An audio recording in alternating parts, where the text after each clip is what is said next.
Salut, salut, j'espère que tu vas très bien. Mars va rétrograder. Mars va rétrograder en Gémeaux. C'est un transit que je t'annonce depuis un très long moment. C'est un transit super important. Et dans cette capsule, je viens t'en parler, même si je te préviens tout de suite que celle-ci sera la première d'une série de leçons qui ne vont pas être publiées de suite, mais au cours desquelles on va approfondir sur la compréhension de ce transit et principalement, parce que c'est mon intérêt toujours premier, savoir comment nous servir de ce transit pour faire notre travail évolutif, pour révéler de la lumière, faire quelque chose de lumineux avec tout ça et éviter de tomber dans les clichés. Ah ben Mars est rétrogradé dans ma maison 7 et puis je me suis engueulée avec tout le monde pendant les 6 mois que ça a duré. Ah non, non, non, c'était pas moi, hein. Ben, tout le monde venait me chercher, donc à un moment donné, non, on ne veut pas faire ça avec l'astro. Il faut maintenant arrêter de bafouer l'astrologie de cette manière. L'astrologie nous sert à observer, à comprendre ce qui arrive pour nous en servir, pour mettre de la conscience, de l'intention et de l'attention et utiliser au mieux ce qui se passe autour de nous pour nous élever. S'il vous plaît, messieurs, mesdames. Comme cette rétrogradation est très importante et que le schéma de rétrogradation de Mars au cours de cette rétrogradation est super costaud, nous allons aborder au fur et à mesure que les choses avancent les différentes signatures plus en profondeur. Nous allons avoir largement le temps. Les rétrogradations de Mars sont longues, donc on va s'en servir à notre avantage. Aussi, cette leçon va être divisée en deux parties. La première partie, qui est celle que je vais aborder ici de suite, est celle où je vais partager avec toi les généralités, c'est-à-dire les généralités de Mars en Gémeaux, les généralités de Mars rétrograde, le schéma de rétrogradation de Mars en 2022 et 2023, et les manifestations auxquelles on peut s'attendre au cours d'une rétrogradation de Mars en Gémeaux. Dans la partie numéro 2, qui sera accessible uniquement dans le dossier Climat astral 2022, sera publiée en même temps la deuxième partie complémentaire où j'aborderai les particularités de cette rétrogradation. C'est-à-dire, on va aller dans le détail, comprendre le schéma de la rétrogradation. Ces multiples aspects que Mars va faire aux différentes planètes, Neptune, Saturne et Chiron, qu'est-ce que ça veut dire? Quelle est la lecture qu'on peut leur donner? Et surtout, comment nous, on peut s'en servir? Donc, travailler avec cette rétrogradation de manière active, de manière impliquée. Et puis, j'ai rajouté à la fin quelques clés en mode horoscope en fonction de la maison astrale ou solaire où se fait cette rétrogradation pour les 12 différentes maisons. Et si tu es concerné par ce transit sur 2 maisons de tarot astral, il sera important et utile pour toi de prendre l'information en rapport avec ces 2 maisons. Voilà, donc ma trame étant annoncée, je vais m'attaquer ici directement à la partie numéro 1, la partie généralité. Que donne Mars en Gémeaux? Qu'est-ce que c'est une rétrogradation de Mars rapidement?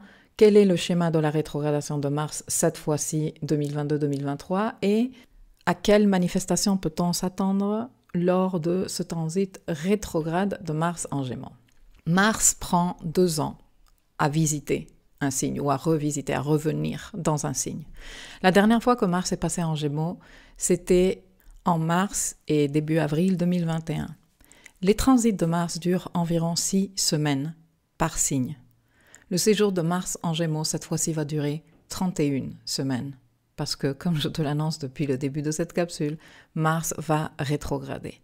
Il va rétrograder entre les degrés 8 et 25 Gémeaux, et la période de rétrogradation sera entre le 30 octobre 2022 et le 12 janvier 2023, même si la boucle rétrograde sera beaucoup plus longue puisqu'il sera en ombre depuis début septembre 2022 et sortira de son ombre post-rétrograde mi-mars 2023. Si tu ne sais pas ce qu'est une boucle rétrograde, si tu ne sais pas ce que veut dire une période d'ombre pré- et post-rétrograde, je t'encourage s'il te plaît à aller faire la formation sur les planètes rétrogrades qui est non seulement disponible dans le dossier planète rétrograde du programme Architecte de ma vie, mais aussi disponible pour les membres de la section gratuite de l'espace éducatif, la section Chez nous, qui donne accès non seulement à cette formation de plus de 6 heures sur la rétrogradation des planètes, mais aussi aux leçons des dossiers climat astral. Je laisserai le lien et les explications ci-dessous pour ceux et celles qui seraient intéressés.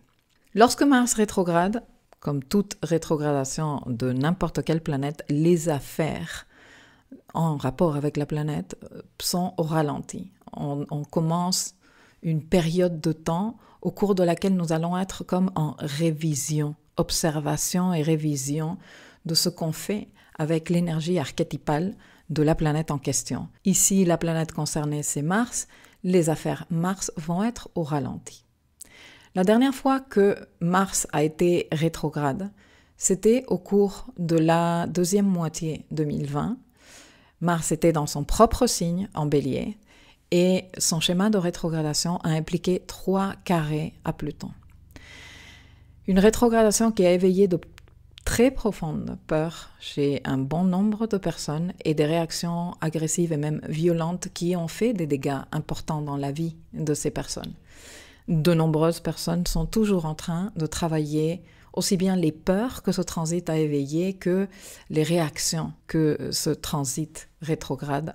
La rétrogradation de Mars en Gémeaux sera bien moins intense à un niveau énergie Mars et physicalité que celle en Bélier. Par contre, je préviens tout de suite, elle peut être vécue, si dans l'inconscience totale, comme une prise de tête assez hallucinante. Et je vais t'expliquer pourquoi dans les minutes qui suivent. Un truc important à savoir, c'est que Mars en Gémeaux est chez Mercure. Mercure est dispositeur de Mars. Ce qui veut dire que, automatiquement, la question que nous devons nous poser en tant qu'étudiants en astro est qu'est-ce qu'est en train de faire Mercure entre-temps ? Au cours de la boucle rétrograde de Mars 2022-2023, Mercure va rétrograder 2 fois. Une première fois entre les signes Vierge et Balance, une deuxième fois en fin d'année en Capricorne. Quand on comprend ce que veut dire la rétrogradation de Mars en Gémeaux, on peut donner une particulière importance à ces rétrogradations en même temps que Mercure va faire. Mais ça va être un truc que l'on va aborder ensuite, parce que sinon, ça va être beaucoup trop d'informations. Pour l'instant, focalisons-nous sur la rétrogradation en soi.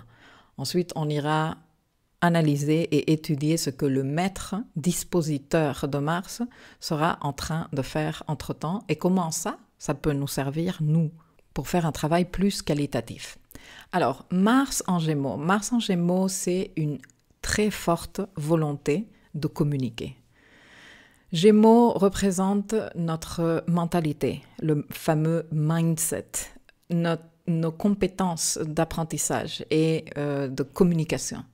Mars en Gémeaux vient accélérer et dynamiser, parce que c'est ce que les transits de Mars font, toutes les valeurs et les notions Gémeaux. Et se donner les moyens de faire évoluer son mindset, de travailler consciemment son mindset est certainement le meilleur investissement que toute personne puisse faire dans sa vie.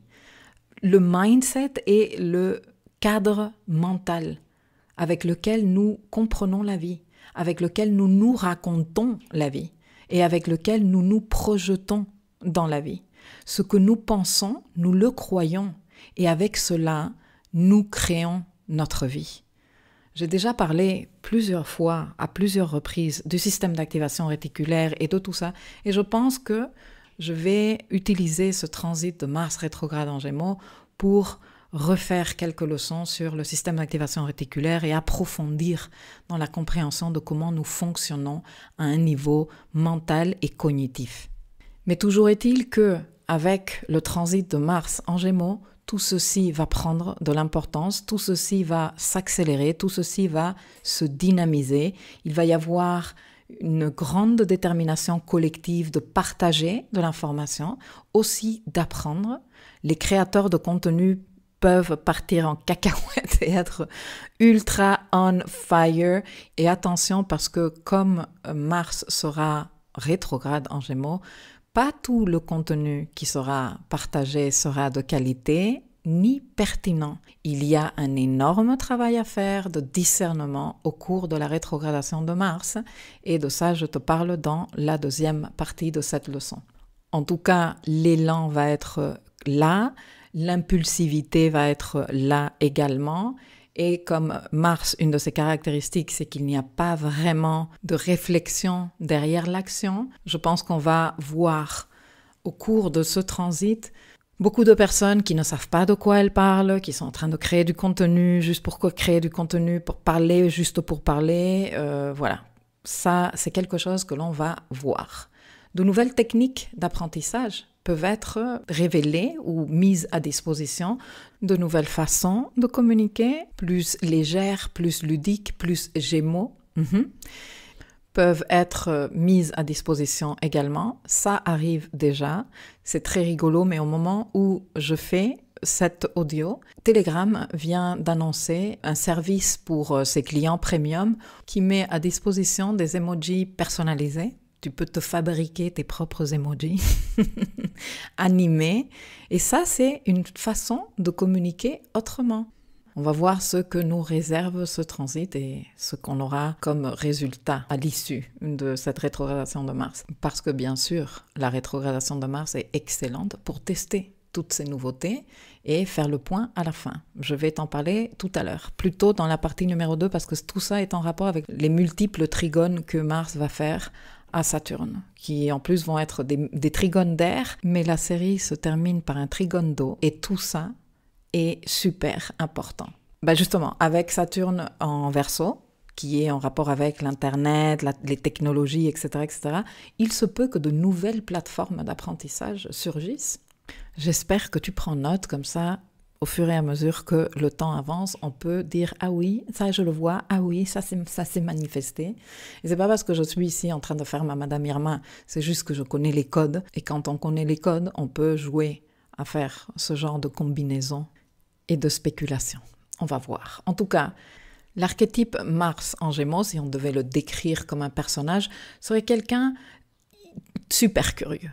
Quelqu'un qui a tout le temps plein d'idées, qui veut tout le temps tester de nouvelles options, qui aime travailler sur beaucoup de projets différents et surtout à court terme. Le long terme, Mars en Gémeaux le gère plutôt mal.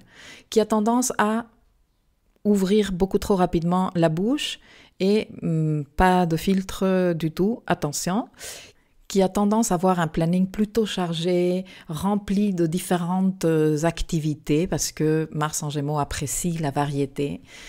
C'est un Mars qui peut s'ennuyer facilement et qui doit faire un effort pour rester concentré, qui par la même occasion aime bien avoir différentes situations sur lesquelles investir son énergie mentale. Ce personnage a beaucoup de bruit et d'agitation mentale. C'est quelque chose qu'il doit apprendre à ménager, à canaliser et à s'occuper de ça. Un tempérament qui réagit très rapidement aux stimuli. La réaction de Mars en Gémeaux est verbale normalement, ou en tout cas mentale, intellectuelle, communicationnelle, même si la communication reste intérieure, mais souvent elle sort beaucoup trop vite aussi, et la réaction est encore plus rapide que d'habitude. Mars représente l'action. Gémeaux est la multiplicité d'options. Ça fait partie des super pouvoirs de Gémeaux. Ne pas rester bloqué à une façon de voir les choses, mais considérer les différentes perspectives et facettes d'une situation. Mars en Gémeaux et tout m'excite, toutes ces idées sont géniales, je m'accélère, mais j'ai du mal à décider. Je perds plus de temps à jouer mentalement avec les options qu'à m'engager et à prendre des décisions pour commencer à tracer un plan d'action. Et messieurs, mesdames, si on ne décide pas avec Mars en Gémeaux, ce transit peut devenir un véritable casse-tête, très frustrant.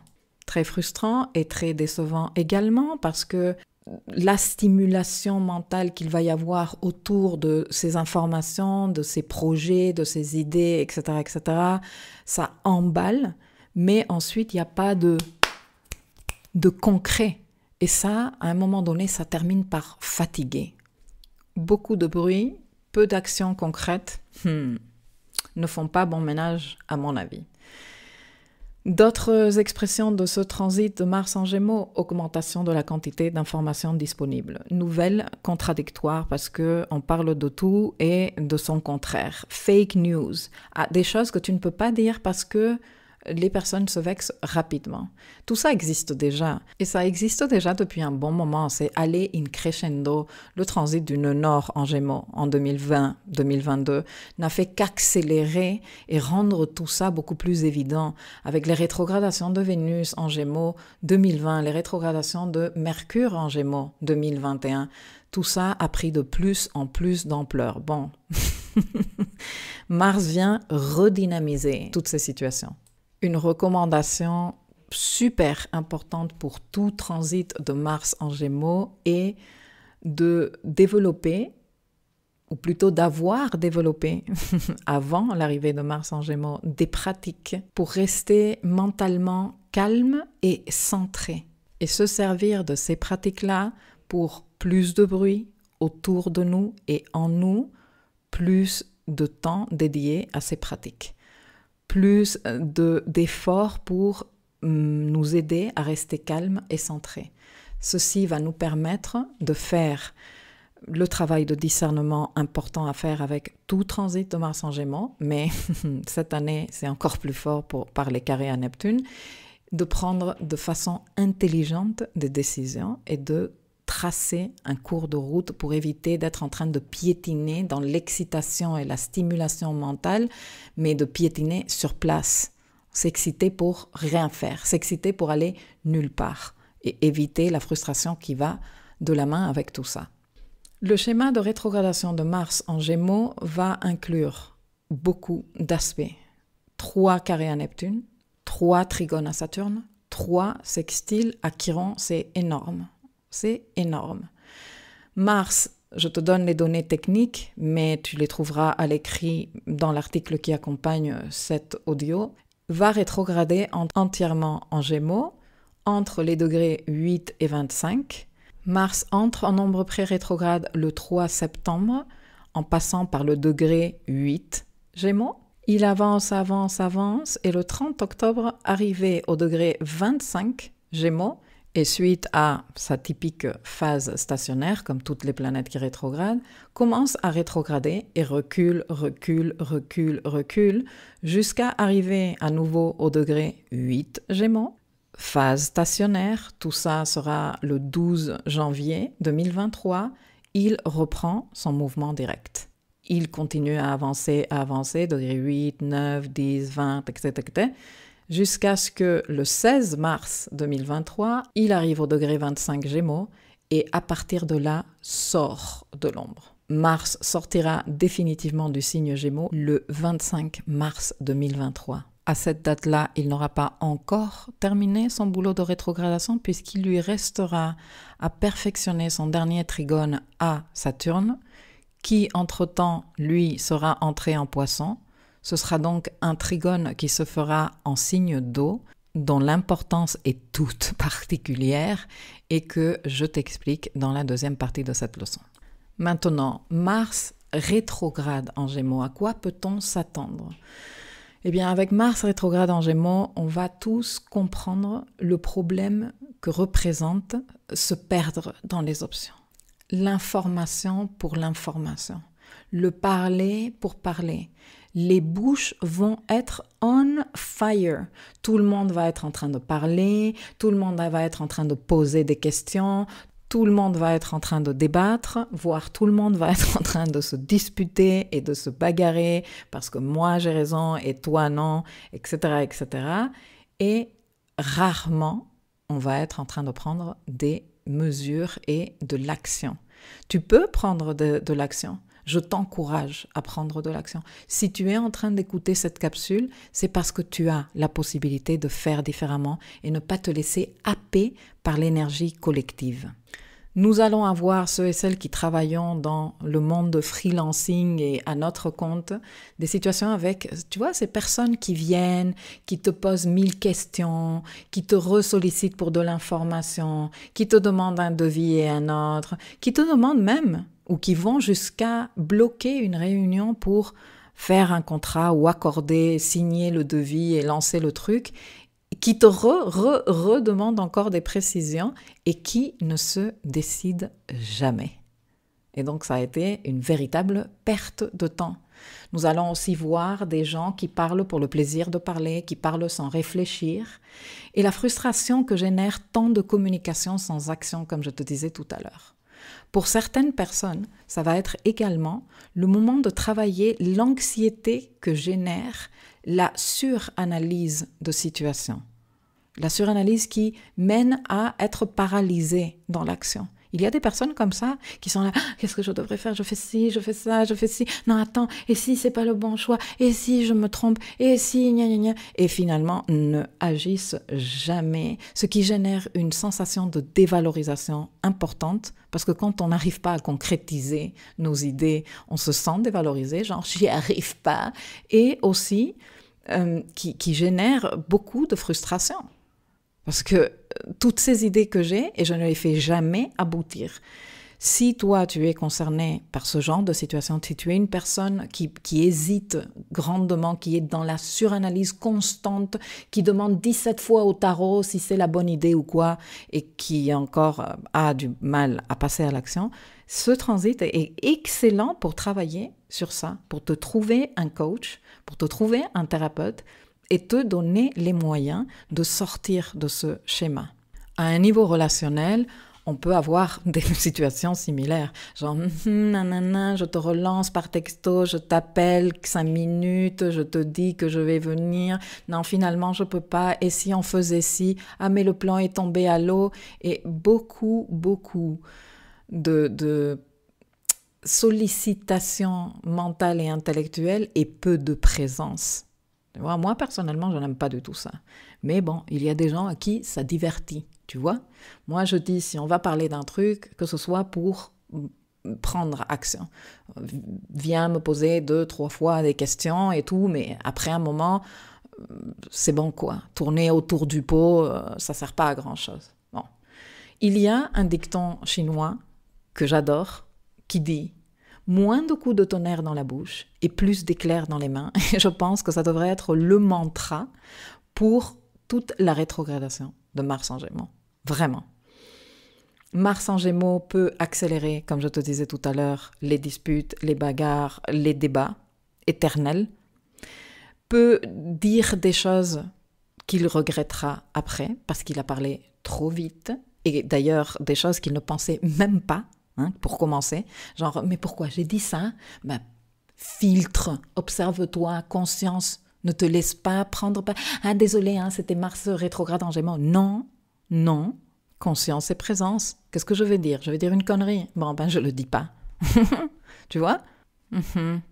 Bon, avec Mars en Gémeaux, super important, surtout rétrograde, trouver des moyens sains de canaliser son énergie mentale de façon productive pour soi-même.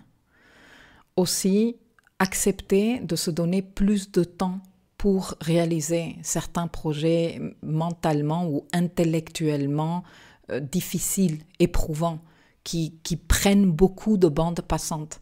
On va se sentir des super héros du mental et de l'intellect avec Mars en Gémeaux, mais non. Nous avons une capacité limitée et cette capacité doit être également rechargée parce que sinon on peut faire un burn-out mental, ok? Donc prends tes dispositions et note toutes les recommandations que je t'ai déjà données ici. Mais voilà, développer une pratique méditative, t'y tenir avec discipline et régularité peut être clairement life-changing pour toi au cours de cette rétrogradation de Mars en Gémeaux. On va bien goûter. à cette énergie de Mars en Gémeaux, puisque, comme je te dis, il va rester beaucoup de mois dans le signe. Tout ceci n'est que la suite des rétrogradations de Vénus et de Mercure qui nous ont permis de comprendre et de nous saisir de cette énergie Gémeaux, que le nœud Nord, en plus, est venu mettre en avant avec le transit 2020-2022. Il y a d'ailleurs une date super importante que je te livre dans la deuxième partie de cette leçon en rapport avec les éclipses en Gémeaux. La seule éclipse de nœud Nord en Gémeaux que nous avons eue lors du transit 2020-2022 et sur laquelle j'ai lourdement insisté. Et bon, voilà pour terminer les signes mutables ou les personnes qui ont des amas planétaires, des points importants dans les signes mutables, Gémeaux, Vierge, Sagittaire, Poisson. Allons ressentir ce transit plus fortement, ce qui veut dire que nous pouvons nous servir davantage de ce transit pour faire des trucs super chouettes dans nos vies. Mars en Gémeaux, pour terminer, cette capsule va apporter de l'énergie mutable au climat astrologique, ce qui nous arrange, franchement je te le dis, parce que avec l'excès d'énergie fixe des derniers temps, le grand carré fixe et le non, je bouge pas, non, c'est pas comme ça, non, je sais pas comment faire, et ça fait du bien de dire ah tiens, je vais explorer ces options. Je vais les explorer toutes et après je vais mesurer qu'est-ce qui a fonctionné, qu'est-ce qui n'a pas fonctionné, qu'est-ce qui m'a plu, qu'est-ce qui n'a pas plu, etc., etc. Mais je vais me donner l'opportunité de les explorer un maximum. Ça, c'est super aidant pour la situation de blocage dans laquelle nous laisse l'excès d'énergie fixe qui va continuer parce que les éclipses arrivent et nous allons avoir des éclipses dans les signes fixes et il va y avoir encore des carrés de modalités fixes qui vont se tenir, etc., etc. Donc un peu d'énergie mutable, de flexibilité, de souplesse, de versatilité, ça fait du bien. Juste retenir qu'avec Mars rétrograde en Gémeaux, on peut être là, ah oui, toutes ces options, et être dans l'excitation et l'agitation mentale et ne rien faire de concret.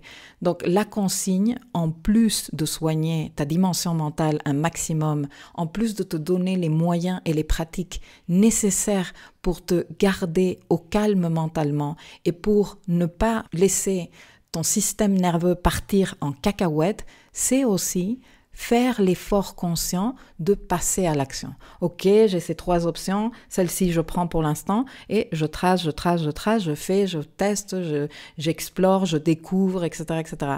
Ça marche pas, je sais pas, ok, et d'autres options, ok, voilà. C'est ça la façon la plus intelligente de te saisir de ce transit. Et bien sûr, tout ça va dépendre de la maison dans laquelle se tient cette rétrogradation.